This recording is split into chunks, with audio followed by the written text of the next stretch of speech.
It's me again. Maybe the last time you wished you never see me again. But that's not how it works.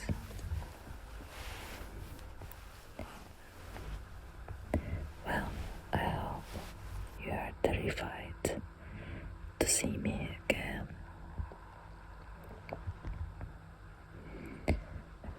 And I hope your paralysis is comfortable. I remember last time you complained about a neck pain because your head was put on the pillow in the wrong way. So the reason I came here again to visit you is to answer some of your questions. You asked, how did I become Sleep Paralysis Demon, and more precisely, what happened after the devil took my soul? Well, it is a long story, but I try to make it as interesting as possible.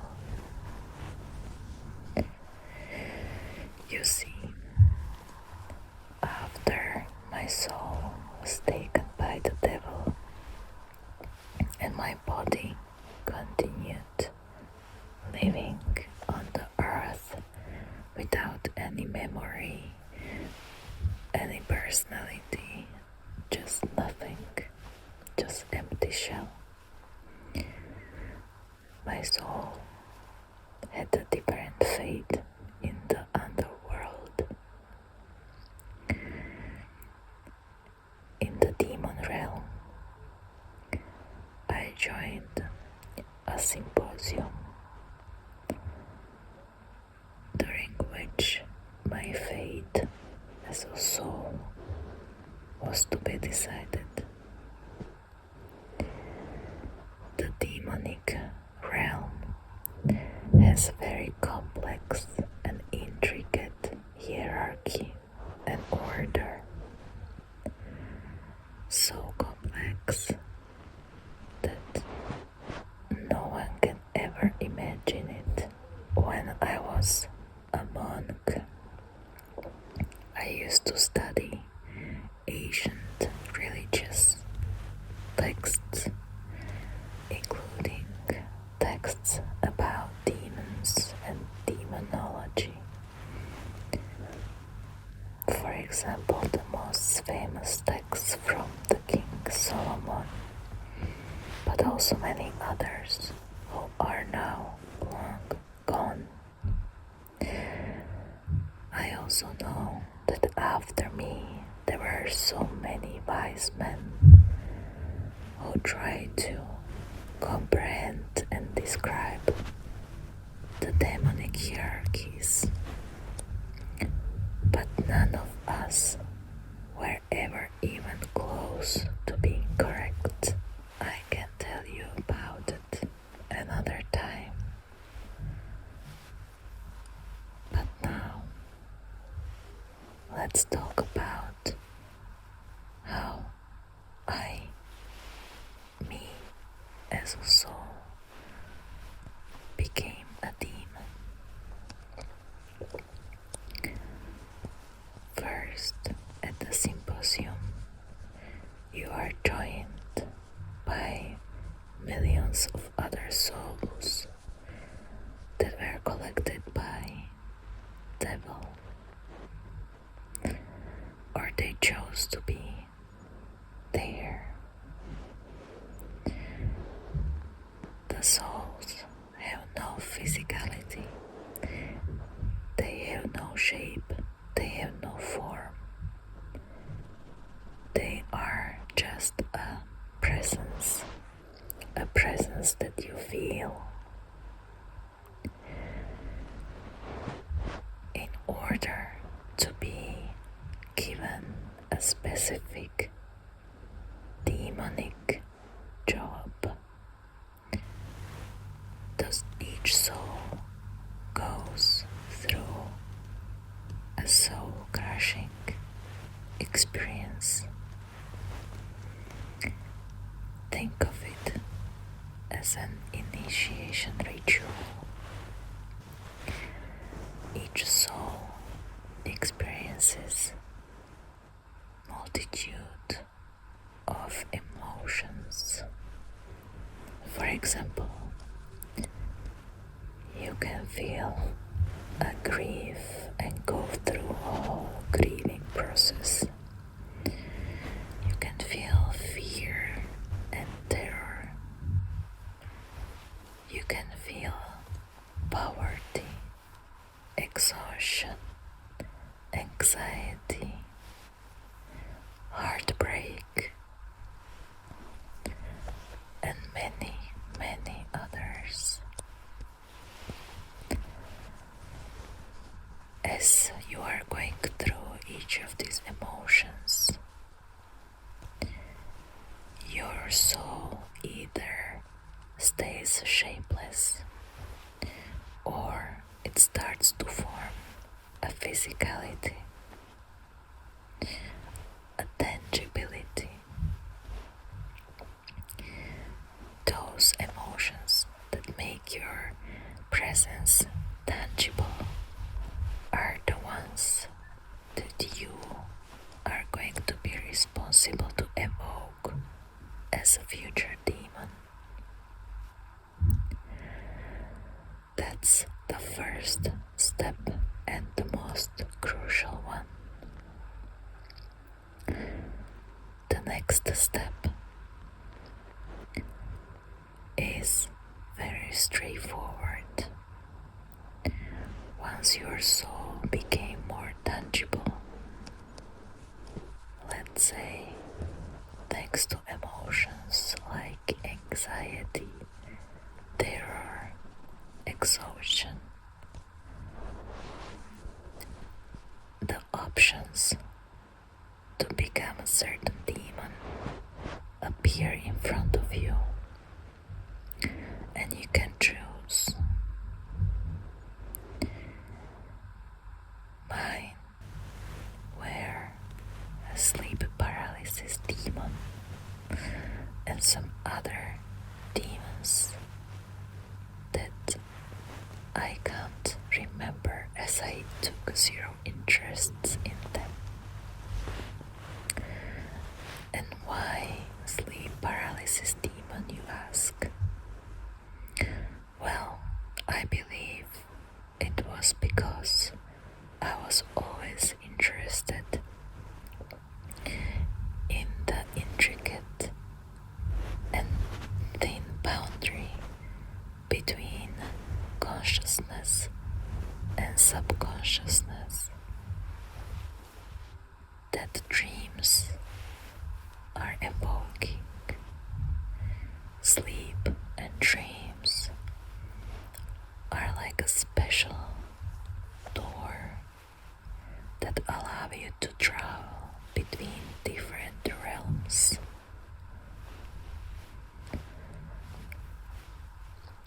Also, I believe that I chose being a sleep paralysis demon because of the higher pay and bonuses that comes with the night shifts.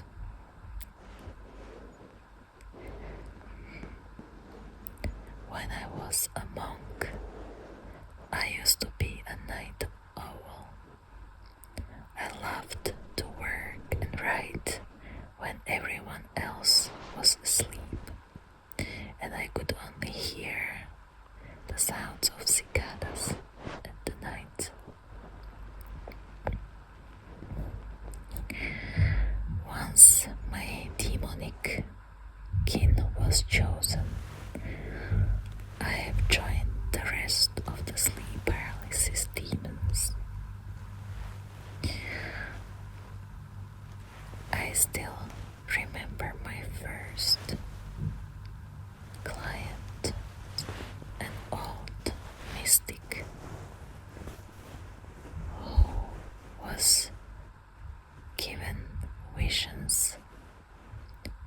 sleep paralysis. He was the best client I ever had, because as a novice sleep paralysis demon, he helped me to become the best one.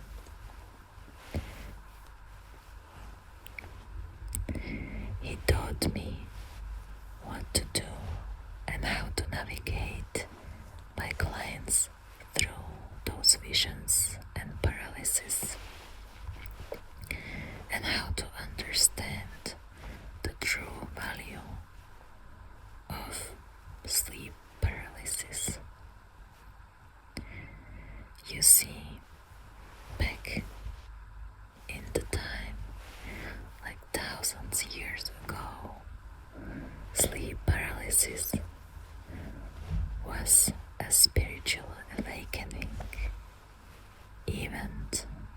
It was a gift to experience it. But after the Renaissance and after the time when a science took over everything and spiritually took a back seat, especially nowadays in the 21st century, it seems like humans look at sleep paralysis experiences as a symptom of a mental illness. But I can tell you that many philosophers and mystics and priests and thought leaders had something what you guys nowadays call mental illness, and that's what made them so great, and that is what made them to lead people and to provoke thoughts and to change histories.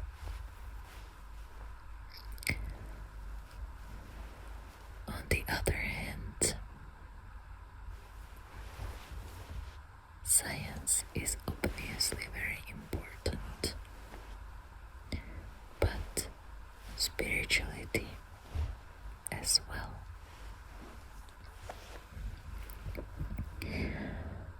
Well, are you asking what type of vision you are supposed to see and what type of spiritual experience this visit is supposed to be for you? It's hard to know.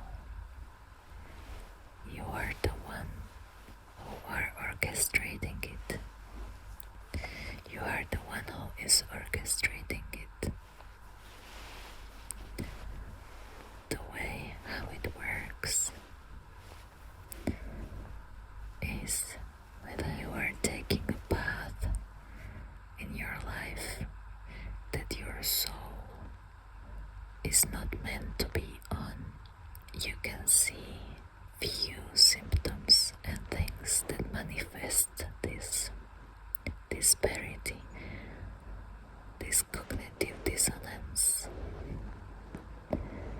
and this can show itself as anxiety attacks, as paranoia, sleepless nights. You sometimes start to experience sleep paralysis where I visit you. I cannot show you which path you should go, but I can confirm that you should go. Now, I need to leave as I am visiting my other clients tonight who are experiencing something similar that you are. And I must say that in the last 50 years we are overbooked.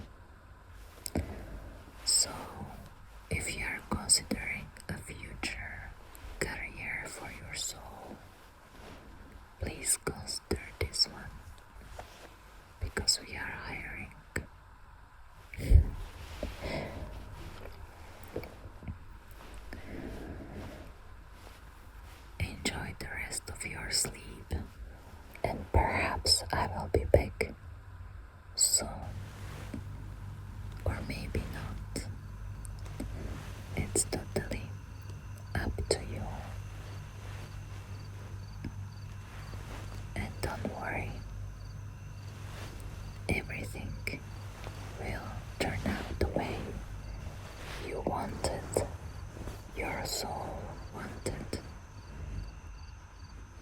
It's always like that. And when it's not, it means you are still on